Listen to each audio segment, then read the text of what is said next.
We are following breaking news this morning. It's out of Brooklyn Park because police right now are still searching for a suspect after reports of gunshots that led to an order to shelter in place. According to police, happened just after 9:30 last night. They were called to the area of 78th Avenue North for reports of shots fired during a family dispute. The caller told police that the suspect ran, and that caused an hours-long search that included SWAT and State Patrol helicopter. But as of this morning, the suspect has not been found, and police say the investigation continues.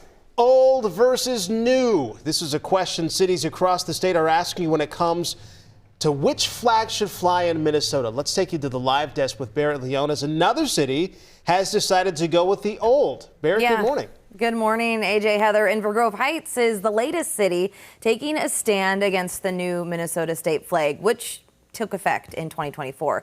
The city voted to bring back the old design, but lawmakers at the state capitol are considering penalties for cities that don't fly the new one. We'll dig into that in just a minute. After more than an hour of public comment, the Inver Grove Heights City Council voted to fly the old Minnesota state flag on city property. The city joins a growing list doing so across the state. Elk River, Champlin, Zumbrota, and Plainview all opting to do so. City officials say switching back to the old flag will cost about $500 and could take a few weeks to complete. Before the vote, the council heard clashing comments from residents.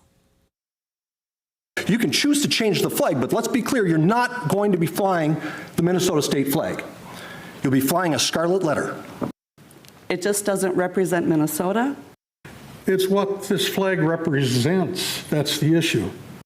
I find it disheartening that we have to spend time on this issue when there are far more important issues for IGH to consider. Now, this move comes as a group of DFL lawmakers are proposing to cut state aid by 10% for cities that do not fly the new flag. Republicans say that measure will not pass. More on that in the next half hour. All right, we look forward to hearing that. Barrett, thank you. Happening tonight, Governor Walz will give his final State of the State address. The governor will deliver his remarks to a joint session of the Minnesota State Legislature tonight at the state capitol's House Chamber. Tonight's speech begins at 7. We will have a full breakdown of the address tonight on our 10 p.m. news. The suspected gunman from Saturday's White House Correspondents' Dinner is now facing multiple charges, including attempting to assassinate the President of the United States. CBS News' Bradley Blackburn tells us he's now had his first day in court, with another court date set for later this week. He was targeting President Trump. 2 days after the White House Correspondents' Dinner shooting, the alleged gunman Cole Allen made his first appearance in court. Clad in blue, the California teacher did not enter a plea to the charges, 2 firearms-related charges and another charge of attempting to assassinate the President of the United States. There will be additional charges as this investigation continues to unfold. Investigators say the suspect checked into the Washington Hilton the day before the dinner. Then on Saturday night, he raced through a security checkpoint towards a staircase descending to the packed ballroom. He was running. I heard bang, bang, bang. Dinner guest Erin Thielman says the suspect fell right at her feet. He had his hands out in front of him on the ground, and the shotgun had fallen to his side, so he dropped his gun. And I deemed it safe to get the hell out of there. Prosecutors released these images of the multiple guns and knives the alleged gunman had at the time of his arrest. The incident has sparked a new debate over the role political rhetoric may have played. The entire Democrat Party has made their pitch to voters across the country that Donald Trump poses an existential threat to democracy. I absolutely hate it when this administration tries to point at Democrats as a reason for all political violence. It's happening on both sides of the aisle, and it's completely uncalled for. The suspect is due back in court on Thursday. Bradley Blackburn, CBS News, New York.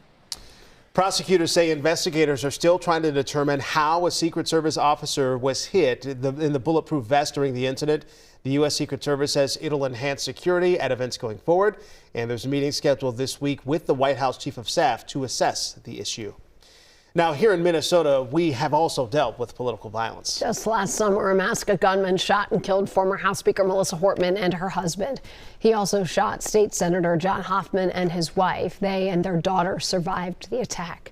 And boosting Capitol security, it's one of the main focuses for state lawmakers this legislative session. The Minnesota Senate advanced a bill to create a special unit within the State Patrol, which oversees Capitol security.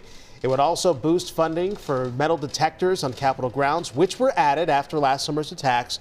there's still some division between lawmakers over the issues. This is self-indulging in ourselves to bring forward a false sense of security. Because again, we spend 95% of our time elsewhere. This bill is not selfish. You know what was selfish? The dude who dropped 26 bullets in my house. 8 through my wife, 9 through me. Do the math after that. And did it with a police vehicle that looked like a police vehicle. That's selfish. Also in this bill, requiring the removal of any insignia from decommissioned police or other public safety vehicles in response to the June 14th attack. As Senator Hoffman mentioned, the accused assassin pretended to be law enforcement that night. Separately, lawmakers are advancing a measure to make doing that a felony.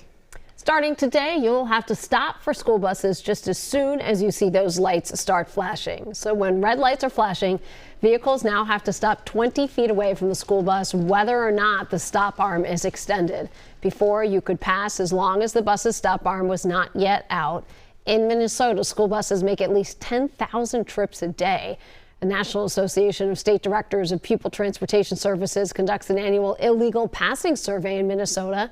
School bus drivers observed 514 stop arm violations in a single day during the survey from 2025.